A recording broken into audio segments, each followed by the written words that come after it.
Hoy nos vinimos hasta las terrazas de la Arcada de la Herrería a dialogar un ratico con el candidato a la alcaldía de Popayán, Ferney Silva. Hacer algo diferente. Se cansa uno de hacer lo mismo todo el tiempo y vamos a conocer un poquito más de lo que está proponiendo Ferney para llegar a la alcaldía de Popayán. Primero que todo, doctor Ferney Silva, muchísimas gracias por aceptar esta invitación y sacar tiempo para venirse aquí de desocupados a charlar en el parque. Carlos, muchísimas gracias por la invitación. No, esto es lo que creo que debemos hacer todos, que es estar con la naturaleza, escuchar el ruido del río, escuchar a la gente, correr, reírse. Eso hace parte del bienestar que necesita el ciudadano. Ojalá sitios como este existieran más en la ciudad. Y el olor a la maracachafa, porque es que aquí uno se viene dando cuenta que el parque tiene su swing, ¿no? Sí, claro que Oiga, sí. ese es un tema complejo, Ferney. Ese es un tema complejo. Sí, tiene dos partes. Una parte que es la parte legal, donde está ya la Corte Constitucional y ha arreglado ese tipo de acciones, la dosis personal, el consumo de sustancias psicoactivas. Y la otra es la conservación y la preservación de una ciudadanía joven, limpia y sana referente al tema de sustancias psicoactivas. Pues recordamos al maestro Carlos Gaviria. Claro que sí. La sentencia fue. Oiga, ¿hace cuánto usted no se sentaba en el parque? No, hace ya bastantico. Sí pasamos por acá a menudo, pero a toda carrera. Pero hace veces eso es necesario. Cuando yo estaba en la universidad, me venía por acá con los compañeros a echar risa, a escuchar música, había eventos musicales y artesanías, y esa era el tema de nosotros, venirnos por acá a correr, a jugar, a echar chistes. Solo a jugar, nada más. O sea, ¿Qué año graduó de la universidad? el año 1996, calculo yo. 96, siempre harto. Sí, ya. Bastante. Abogado. Contador público y tecnólogo en sistemas. Contador público titulado. CPT. CPT. Los famosos contadores públicos titulados. Mire. Una vez un gerente de un hospital me dijo, venga, ¿por qué hay tanto capitán aquí en el hospital San José? Yo le dije, pues no, aquí no hay capitanes. Me dijo, sí, es que aquí aparece CPT. Yo dije, es contador público titulado, me dijo. Ese jefe, contarle que no está ahorita de jefe. No, ya no está, ya no, ya no está tiempo. Porque es que usted imagínese, oiga, ¿por qué será que uno vive en un pueblo, vive en una ciudad y ni siquiera reconoce, recoge o conoce los sitios? Por ejemplo, hay mucha gente que vive en Popayán y le apuesto lo que quiera, doctor Ferney, que no viene al Parque de la Herrería en años. Sí. Hay que volver otra vez a impulsarle a la gente y decirle, oiga, salga, este es su pueblo, esta es su ciudad, este es su pueblo, usted tiene que reconocerlo. Eso hay que plantearlo. La gente hoy vive más consumida en el tema tecnológico que interrelacionar con la naturaleza, con la comunidad y con los demás. Yo creo que es un ejercicio que tenemos que hacer, que es acercar a la gente a la esencia, al bienestar básico del ser humano, que es este tipo de escenario y este tipo específico de acciones que tiene que encarnar la ciudadanía y la ciudad. Creo que allá hay un ejercicio interesante por hacer. Sí. ¿Usted ha ido al Parque de los Novios en Bogotá? No. Estaba viendo hartos novios yo por aquí. Sí, El Parque de los Novios en Bogotá es famosísimo. Le cuento que los parques son esos, son los encuentros de adolescentes y de jóvenes. Claro. Y me parece que eso hace parte de lo hermoso de este tipo de escenario. Aquí uno encontró los primeros amores, sí, y salía mucho más barato que ir a tomarse alguna cosita. Yo recuerdo que una vez yo trabajaba todos los fines de semana en un depósito de abarrotes. ¿El de Fuentes? No, el de Fuentes no. Otro depósito. Ojalá, pero no otro. Otro depósito, ok. Entré en otro depósito y nos pagaban ese día, solamente trabajaba los sábados. Y entonces con esa plática era que uno invitaba a la amiga, a los amigos ese sábado a tomarse alguna cosita pues y a pasarla rica. ¿Y en el depósito qué hacía?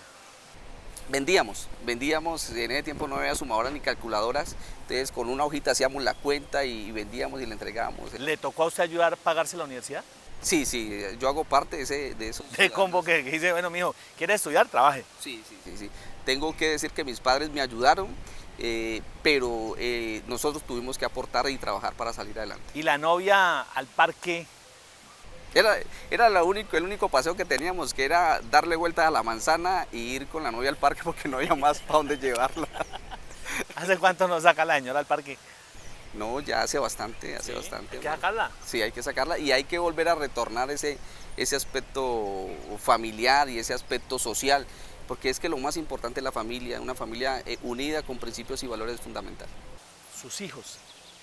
¿Qué piensa usted cuando se meten todos estos quilombos de la política y decirle, bueno, ¿qué le vamos a dejar a los hijos? Hablemos de los hijos. ¿Cuántos tienen? Tengo dos hijos, Santiago de 14 años e Isabela de 11 años. Y yo creo que lo que más me impulsa en el tema político es nuestros hijos.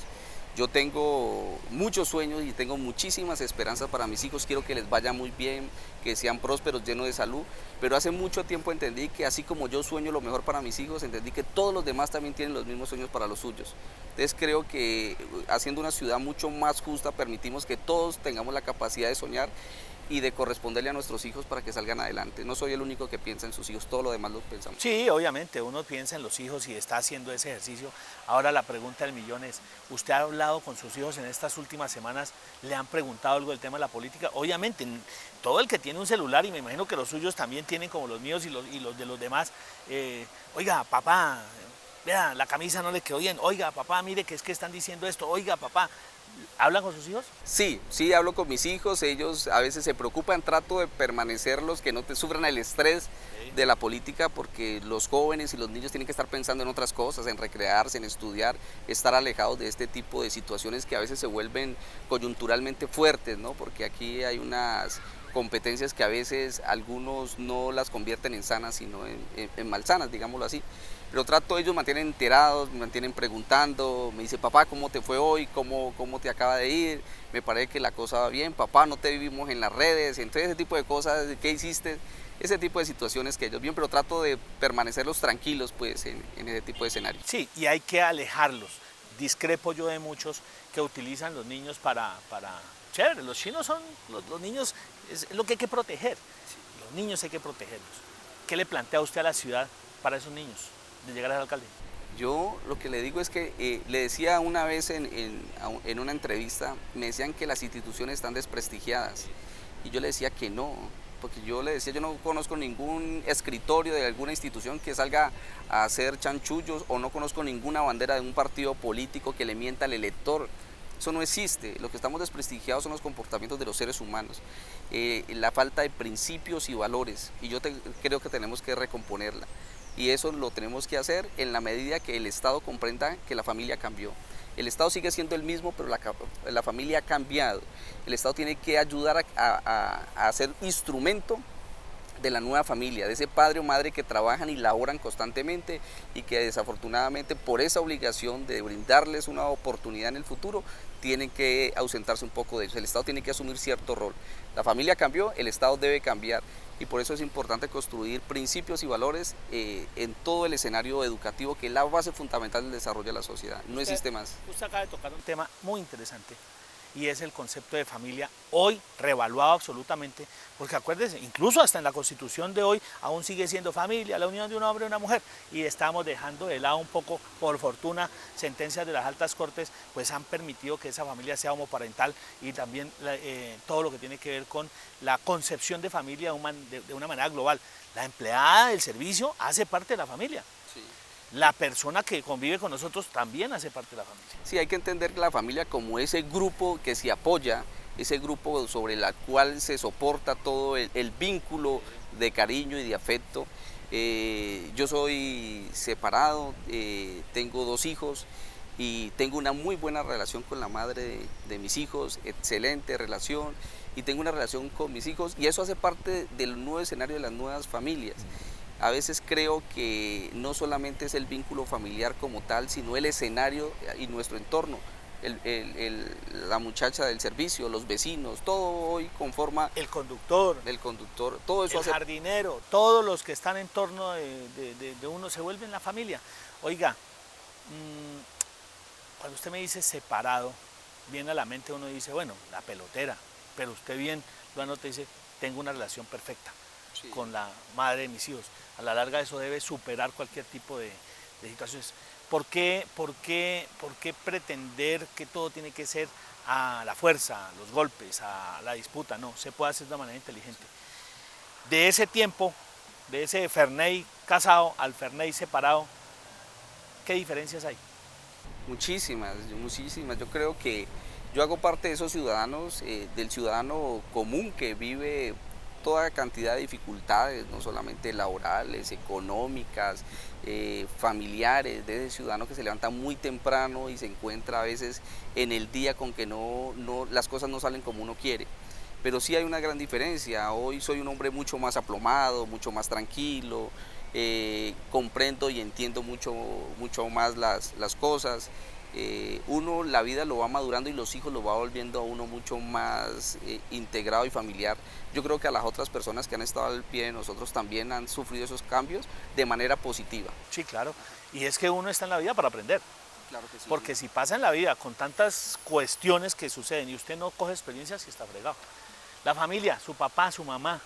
Mi padre, sí, no, mi padre falleció ya hace como unos 16 años, fue una persona que leía mucho, igual que mi madre son lectores y eso me lo han trasladado a mí, eso lo heredé de ellos. Leían muchísimo y consumían muchísimos libros y eso ha hecho de que yo sea una persona supremamente lectora. Mi mamá fuerte, es una mujer que vive, quilichagüeña, una mujer fuerte de armas tomar, una mujer decidida con un carácter templado, pero muy suave en su temperamento. Y mi padre es un hombre muy trabajador, entregado a la familia. Soy el octavo de 9 hermanos, soy de los menores.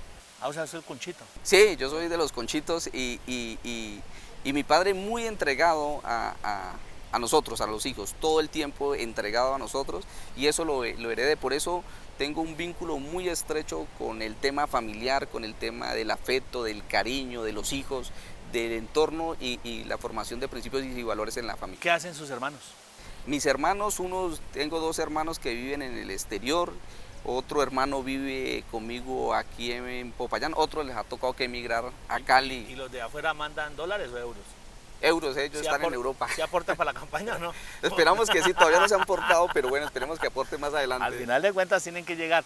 Y su mamá que le ha dicho, mijo, ¿para qué se mete en eso? ¿Por qué se va a meter? O por el contrario, hágale, mijo, que yo aquí lo apoyo. Mi madre siempre nos ha impulsado a construir los sueños y a construir con esfuerzo y perseverancia. Ella es que cree que nosotros debemos entregar mucho más de lo que nosotros pensamos que tenemos. El ser humano solamente se da cuenta de lo que tiene en la medida que se exige a sí mismo.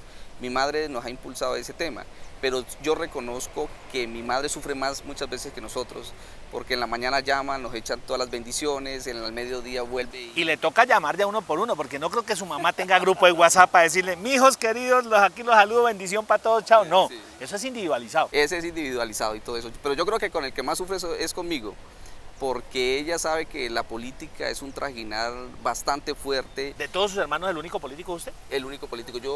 Mi tío fue... ¿O sea que dirían que usted es la oveja negra de la familia? Prácticamente. ¿O la blanca? No, la negra, toca. Porque los demás son personas que se realizan sus actividades profesionales y la única vena política que tengo es que mi tío fue 3 veces alcalde de Santander de Quilichao. Entonces digamos que ahí tengo una vena. Arnaldo Hidrobo fue 3 veces, la última por elección popular y ya falleció desafortunadamente. ¿Cuándo se vino para Popayán? Me vine en el año de 1989-90. Me vine ¿A estudiar en la universidad? A estudiar, pasé a 3 carreras en ese entonces en la Universidad del Cauca, pasé a Civil, a Derecho y a Contaduría. Y entonces la única que era nocturna era Contaduría. Y yo dije, no, yo me voy, mi mamá me dijo, no te vayas, que todavía no hay económicamente cómo ayudarte. Yo dije, no, nosotros tenemos con qué, con esfuerzo y dedicación. Y me vine a estudiar contaduría con muchísimas dificultades. Dije, yo consigo trabajo de día y estudio de noche. Pues pasó un año y no conseguí trabajo en el día. Y luego empecé a estudiar sistemas en lo que hoy es la Universidad Autónoma del Cauca. USICA era en esa época, ¿recuerda? Era USICA, hoy la Autónoma. Con un crédito del ICETEX empezamos a estudiar en USICA en el día, trabajaba de mesero al mediodía y en la noche estudiaba contaduría. ¿Mesero en dónde? En un restaurante a lo diagonal de la iglesia de San José. No recuerdo. Sí. ¿Cómo hace un chino? Yo he admirado eso. Yo estudié con unos amigos que venían del Bordo, por ejemplo. Sí. El bachillerato. Era más tenaz todavía porque eran niños. Sí. Primero bachillerato, solitos aquí, alquilaban una habitación ahí por la calle de Tercera porque estudiábamos en el colegio Ulloa. Solos. La única familia éramos los compañeros de trabajo. Venirse usted de su casa, su mamá, 9 hermanos, a la larga pues la matrona, solo. ¿En dónde se quedó? Pues le cuento que yo tuve la suerte, mi hermano ya se había venido anteriormente a, Y no abrirle brecha. entonces nosotros dormíamos en una piecita que él había alquilado, entonces él dormía para la cabecera y yo dormía para los pies. Y ahí empezamos, pero me encontré con muchísima gente que también venía a otros lados a estudiar acá. Entonces digamos que había una camaradería alrededor de todos esos estudiantes, veníamos gente del Bordo, unos del Tambo, otros fuera del departamento. Pero entonces había una camaradería ahí en torno y yo tengo que agradecerle a mi hermano pues que él fue el que me dio esa oportunidad porque me vine arriesgándome y un poco terco como he sido yo obstinado en los temas que creo. ¿Quién era rector de la universidad en esa época? ¿Lo recuerda? No recuerdo, pero a mí me parece que era apellido Vivas, pero no era Danilo, era otro, pero no recuerdo el nombre. Oiga, ¿y la universidad de esa época, la universidad que usted ve hoy, qué diferencia hay? Yo noto que en nuestra época la Universidad del Cauca debe ser por la competencia que hoy hay a nivel de la universidad privada, que es una universidad muy fuerte. En ese tiempo la universidad pública era supremamente fuerte y robusta, no había tanta competencia, era el universo del conocimiento. Hoy no veo la universidad como el epicentro del conocimiento en Popayán, que hay muchísimas universidades, pero en ese tiempo era todo. Ser estudiante de la Universidad del Cauca era sentimiento de orgullo. El prestigio absoluto, sigue siendo temas importantes, pero hay otras alma mater que han venido generando ese espacio. Y eso es lo que enriquece a los pueblos. Listo, se viene usted, se gradúa. ¿Por qué la contaduría pública? ¿Se equivocó de carrera o usted considera que esa era la carrera que había que hacer? Yo esperaba estudiar Derecho e Ingeniería Civil, era muy bueno para las matemáticas. Mi tío era ya abogado, el que había sido alcalde era abogado, y él me recomendaba Derecho. Yo vi que podía trabajar de día, pero cuando empecé a conocer contaduría y empecé a encontrarme con mis compañeros, con lo que queríamos hacer, lo que significaba contaduría en la Universidad del Cauca y todo eso, me fui apasionando, ya los números me gustaban muchísimo, entonces me fui apasionando con el tema y me fui enriqueciendo. Yo creo que Dios lo coloca a uno donde debemos estar y yo creo que Dios me colocó ahí y de eso he salido muy beneficiado de haber estudiado contaduría y sistemas. Sí. ¿Cuál fue su primer trabajo como contador? Mi primer trabajo fue como auxiliar contable en el Fondo de Empleados del Hospital San José y de ahí luego me gané. El que le dijo que eran los capitanes. Eso, y luego me encontré y gané un concurso en el Hospital Universitario San José y empecé como auxiliar administrativo ahí en la época donde estaba Sofonías Yacú y el doctor Wilson Navarro Rengifo. Alma bendita, Sofonías Yacú, un gran señor, un excelente médico. Fue una diferencia al Hospital Universitario San José en esa administración. Sí. Y Wilson Navarro Rengifo, el médico, hacían partner ahí y tenían un hospital muy bien organizado. Tuve una muy buena relación con ambos, me fui ganando el espacio a punta de trabajo. ¿Qué beneficio tenía de trabajar en el Hospital San José cuando uno es de otra parte? Que yo los sábados y los domingos que estaba desprogramado. Le gratis, doctor. No, y que estaba desprogramado los fines de semana a veces, porque uno con escasos recursos, pues, y la novia también estudiando, entonces uno los sábados y los domingos no tenía mucho que hacer, y entonces me la pasaba trabajando y a punta de trabajo nos fuimos abriendo espacio en diferentes cargos que luego fui encargado. Bueno, ya con sueldito del hospital, pues no sacaba la novia al parque. ¿Sí? Claro, nos tocó una época difícil, nos debían 11 meses de sueldo. Y esa fue una época muy difícil porque ya no había nada que vender, el televisor, la cama, todo. Y nos tocó que vender todo porque 11 meses sin sueldo fue una cosa supremamente fuerte, no solamente para mí, sino para cerca de 1.500 funcionarios que tenía en ese entonces el hospital. Duro. Yo en ese tiempo no tenía hijos, pero se angustiaba uno ver con los padres de familia y con los compañeros de trabajo que tenían que pagar el colegio, el transporte y todo lo demás. Fue una situación muy difícil y por eso creo que el payanés tiene sangre valiente y tiene la capacidad de sobreponerse, porque fueron momentos muy complicados y la gente se sobrepuso a eso. ¿A qué hora le da por meterse en la política? Cuando usted dijo, bueno, me voy para la U, estudio contaduría, me meto, ya estoy laborando, estoy trabajando. Una vez yo necesitaba hacer unas diligencias y me encontré a una diputada en ese tiempo. La doctora Gema López de Joaquín. La doctora Gema fue muy cordial, fue muy amable con nosotros y me pareció que había que votar por una persona así y resulta de que ahí digamos que fue mi primer pininos. ¿Ese fue su primera experiencia? Sí, ¿usted andaba con la lupa? No. ¿Fue antes? Fue antes. ¿La lupa fue después? ¿Sí? Fue después. Ah, bueno, sí. Saludamos a la doctora Gema López. Sí. O sea que ella fue su primera su primera Sí. guía en la política, para Sí, no sí. decirle jefe, porque pues eso de jefatura ya no. Digamos que sí, yo ya tenía el referente de mi tío, pero digamos que ya como activista político fue los primeros labores la hice con la doctora Gemma. Entre la llegada con Gemma López y hoy, ¿qué tanta agua ha pasado por ese río? Muchísima, muchísima. Yo creo que la experiencia, hoy somos mucho más robustos académicamente, somos mucho más robustos en la experiencia, que es un valor fundamental. Hemos pasado por muchísimas dificultades y en la medida que uno sortea las dificultades, el margen de error se va volviendo cada vez más pequeño, porque esa experiencia es la que hace que no te equivoques. Yo creo que eso es lo que tenemos ahí, conocimiento, experiencia, y hace que el margen de error de equivocación sea menor. ¿Qué lo ha decepcionado de la política? Que usted diga, se adelanta y diga, esto así, tal. Yo creo tres partes o tres cosas fundamentales. La primera, la falta de coherencia, o sea, somos unos con el poder y otros sin el poder, o sea, son dos cosas. Alguien decía, si quiere conocer a alguien, dele poder. Sí, sí, exactamente. Usted lo ha tenido Sí, claro, y sigue siendo igual. igualito. Doy fe de eso, doy fe de eso. Usted fue secretario general del departamento, estuvo en altos cargos del departamento, Gobernador encargado. gobernador encargado y ha sido exactamente igual. Exactamente. Entonces, nosotros, digamos que el origen de nosotros hace que sigamos siendo los mismos, pero la falta de coherencia. Lo segundo es la capacidad de perder el valor de la palabra pierde un valor, la gente hoy dice una cosa y mañana cambia absolutamente eso, y me parece que eso para mí ha sido muy, muy difícil. ¿A qué político o a qué persona en la política recuerda con gratitud? No, yo creo que de todos uno aprende. Le saca un poquito Sí, cada uno. todos tenemos defectos y tenemos cosas positivas y negativas. Yo trato de asumir y coger lo más positivo de cada persona. ¿Usted es un tipo de odio? O sea, ¿siente rabia en algún momento? Yo creo que como todos los seres humanos hay veces sentimos ese golpe con la realidad cuando pensamos ciertas cosas de determinadas acciones, de determinados políticos. Sí, claro, a ratos uno tiene rabia, pero digamos que no soy un hombre de rencor. Contamina. No soy un hombre de rencor, soy un hombre supremamente tranquilo, soy un hombre que creo que la vida a uno lo coloca donde Dios dispone. Entonces no ando con esa angustia existencial de cazar peleas, no. Cuando llega el día, ¿a qué hora cuesta? Generalmente a las 12 de la noche. ¿Y a qué hora duerme? Unos 15 o 20 minutos después. ¿Sí? Sí, ¿Pero sí. ha sido habitual o ha sido ahorita porque está en campaña? No, habitual. Soy un hombre que duerme cerca de 5 horas al día. No, es que ya más eso es una vagabundería, pues, sí. O sea, ya 5 horas es suficiente. Sí. ¿O no, doctor Fernando Rojas? ¿Cierto? Fernando es experto, él solamente duerme 2, doctor, 2 al mediodía.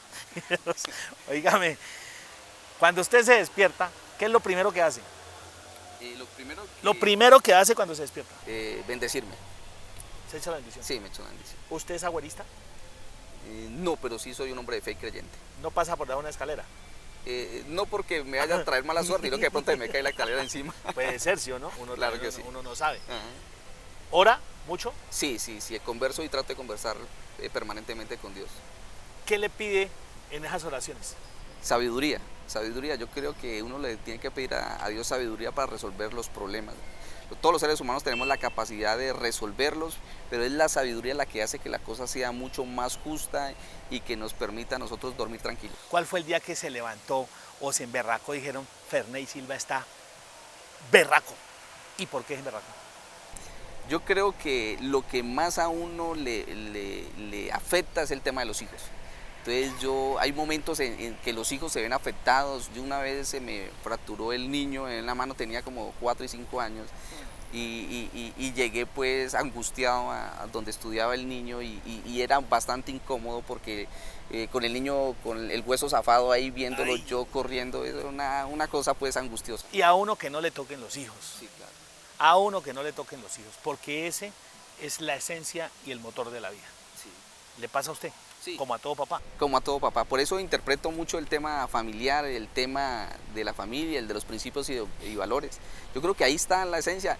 Nosotros tenemos que transformar la ciudad a corto, mediano y largo plazo. En el largo plazo, ciudadanos con principios y valores. Bueno, ¿qué va a hacer en el 1 de enero cuando se posesione para el tema de la primera dama? No, pues primera dama hay. Sí, sí. Por eso. Entonces, ¿qué va a hacer? Que la primera dama está ahí y lo está viendo a esta hora. Dile, bueno, ¿legalizamos o qué?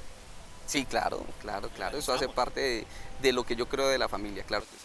Ahí está la cuñita, pues, para que no me va a olvidar el hombre, porque el tema legalizamos. Oiga, Ferney, a mí siempre me da mucho gusto poder hablar con usted porque es un tipo auténtico, tranquilo, aquí no hay necesidad de ponerse caretas para decirle a la gente, hombre, aquí estoy, un ser humano común y corriente.